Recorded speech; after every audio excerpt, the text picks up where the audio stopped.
Hey guys, Larry here with Creaky Chair Models. I have a little experiment I'm trying today. I'm going to try an iPhone 4 speaker, a pair of dual sugar cube speakers, 11 by 15s, and a Athearn version of the 11 by 15s. I have my spare cell phone set up as a decibel meter. Hopefully I can keep it on and during the whole test. I'm using a Creaky Chair Models MP3 player right here. It's set to a flat frequency response.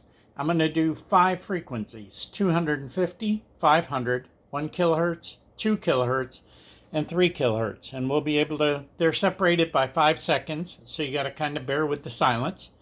And then I'll swap the speakers out and we'll do it again. Okay? Up first is the iPhone 4.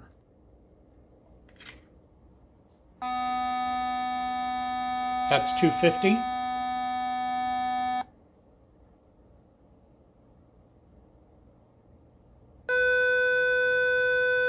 $500.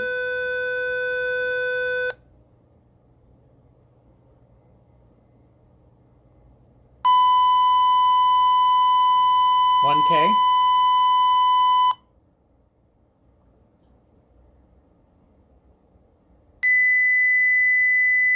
$2K.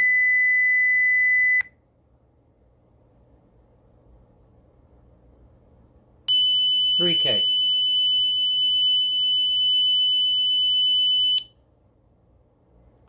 Okay, next I'll switch over to my dual sugar cube 11 by 15 but with the Shapeways enclosure. Okay, I've hooked them up. We're going to go ahead and run the test. 250.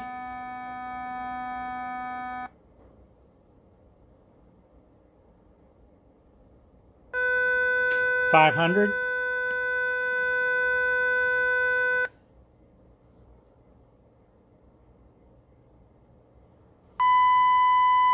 1K.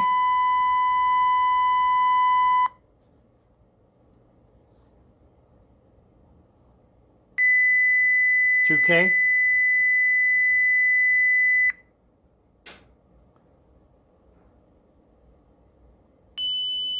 3K.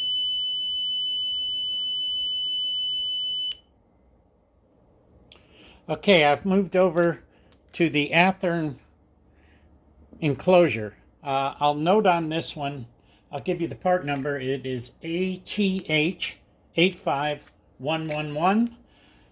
This enclosure is much heavier.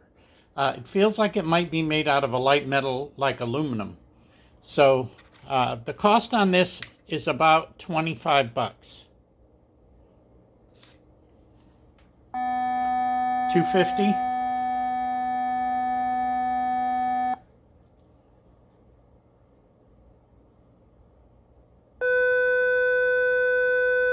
500.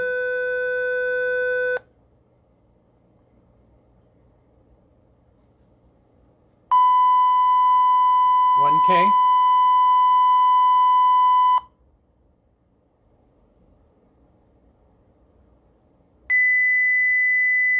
2K.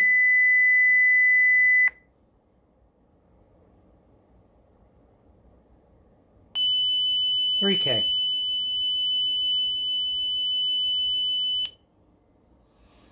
Okay, for a cost comparison, the iPhone 4 speaker, which we did first, right here, is about $2 on eBay shipped. I have one more speaker to test. It's an M7 HTC cell phone speaker. So kind of gives you an idea what the difference is. The M7s, recently the price have gone up. They're around $450. Okay, here's the M7.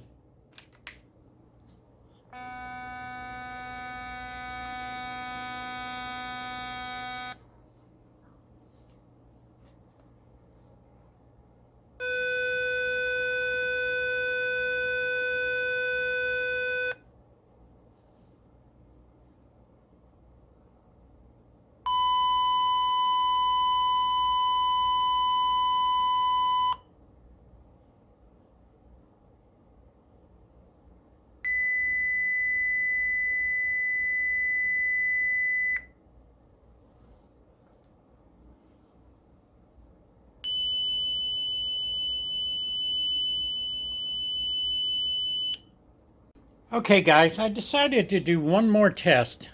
This little speaker right here is a 1.1 inch deep bass speaker that comes in an enclosure. I sell these for about $4 a piece. That's the average going price I get for them, but shipping can be kind of problematic. So if you want a bunch of them, you can save on shipping.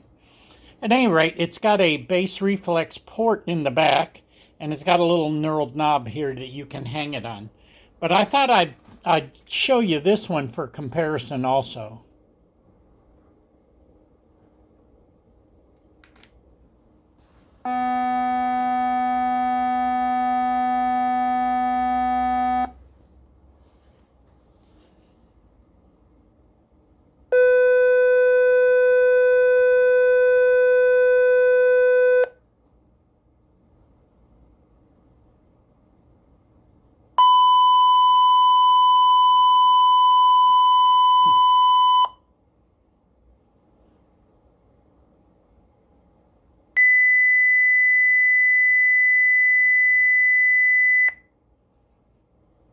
Okay, so this is a true speaker.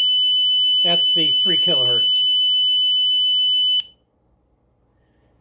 This is a true speaker with a driver. So you can hear the clarity of the difference as compared to the iPhone speakers or the other little sugar cubes. Additionally, I'm a Soundtraxx dealer, and sugar cube speakers are available from Soundtraxx. I'd be happy to give you a price quote if you're interested. At any rate, I tested a single Soundtraxx that I did not put on here, and it had essentially the same responses as all the rest, and the prices are really good. Plus, you have Josh and George available for support. So at any rate, there concludes our test. Kind of a long video for me, but I think in the end, it kind of lays it out for you. These larger speakers are really only good for S and O. There are some deep bass speakers with smaller enclosures that'll fit in cab units like FTs and FAs and F7s. But, you know, they're available commercially also. I can give you a link if you want. Just let me know. Drop me a message. Okay, the big thing about these tests is the real world conditions. Now realize, guys, these things are sitting out on top of a piece of cloth here, and they're not in an enclosure. I would think that either of the dual sugar cubes would probably be the choice as long as you have room. If not, then the iPhone 4 could easily fit in to the same category and almost quality, and you have the ability to cut it in half if you need to. So anyway, that's where we're at. I will edit this and upload it later. Hope you enjoyed it. Thanks again for your time.